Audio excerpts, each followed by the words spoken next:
So again, we talked about this all last week. We were talking about classes and what classes symbolize. Basically, classes are templates for objects.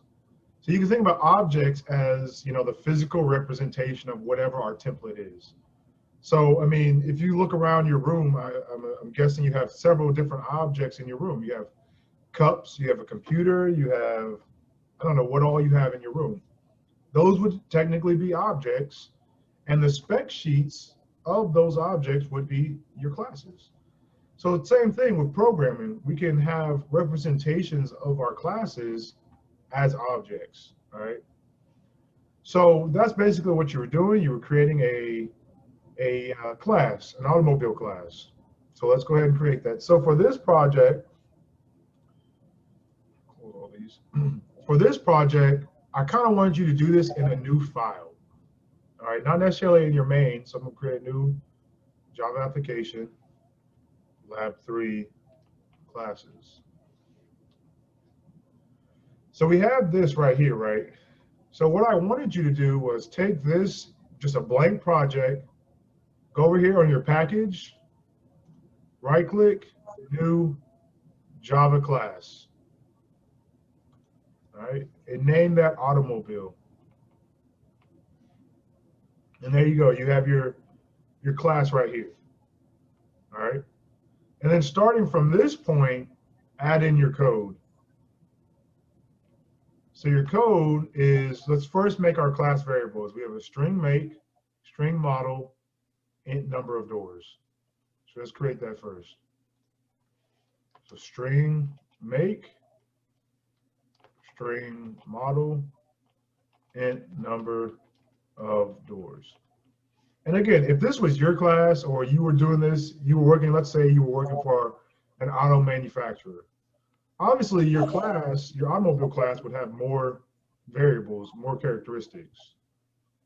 All right. So we have our 3 characteristics, our make, model, and number of doors. So next, we need a constructor, automobile constructor, that takes in make, model, and number of doors. Then we set our class variables equal to those parameters. So let's do that. Let's create the constructor, public automobile. And again, your constructor always follows the name of your class, right? String make, string model, int number of doors. And then basically from here, to set our class variables equal to these parameters, we use the this keyword. This refers to whatever object we're in. So we created an automobile object. When we say this, we're referring to that object's variables. So this dot make equals make. So the class make equals the parameter make. Same thing down here. This dot model equals model, and this dot number of doors equals number of doors. And NetBeans makes this a little bit easier for you to see what I'm talking about because class variables are green, all right? Whereas regular parameters, they stay black. Okay, so we know that when we use the this keyword, we're referring to our class variables.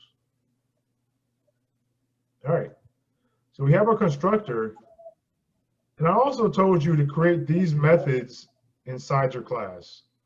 So if you came to class on Friday, you would know, I kind of gave an example of what I was talking about, but basically what you would do is create each one of those methods and have the return of whatever I said. So let's do the first one, get make, return the automobile's make. So basically what I want you to do is return whatever that value, the variable make is. Let's see. All right. So in order to do that, public, our make is a string, get make, all right? And then all you have to do is return this dot make. The reason we're doing these methods, I'll explain today actually in class why we do this. The next one was to set the make, public void set make, because we're not returning anything, but we want to set our make equal to a new one. This dot make equals new make. Same thing for model. Public void set model. String on new model. This dot model equals new model. And I did forget the getter. Get public string get model. Return this dot model. Same thing for number four, public, except for it's not going to be a string, it's going to be an int. Get number of doors. Return this dot number of doors. And this concept, again, I'll explain it in today's class, but this is one of the most important concepts that you'll learn in all of programming. It's called encapsulation. And I'll talk about that again today. Public void set number of doors. And new number of doors. This dot number of doors equals new number of doors. And then lastly, I gave you a toString method. And you could have just copied and pasted this toString, I believe. So the only issue, return output. That's the only thing I was missing. Return output. So the issue of copying and pasting, again, quotation marks don't get copied over very well. So you have to replace all of those.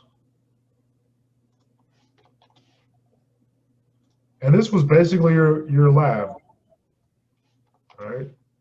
This is really all you had to do was just create the class.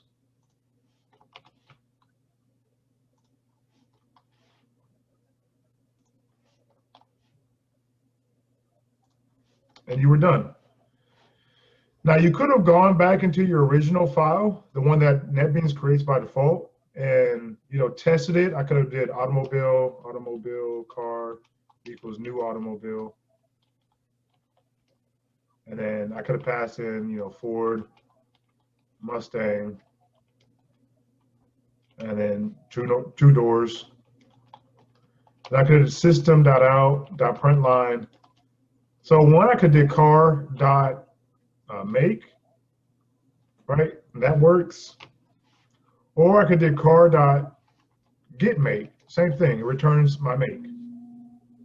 So when I run this, I would expect this printout statement to say Ford. That's the make.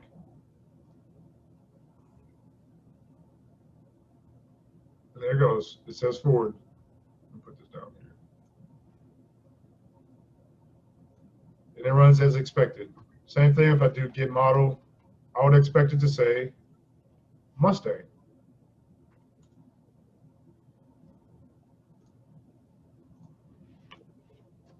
Now, if I'm going too fast, let me know.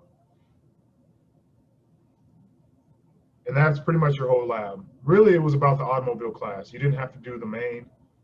But as long as you got this automobile class, that's what you had to do.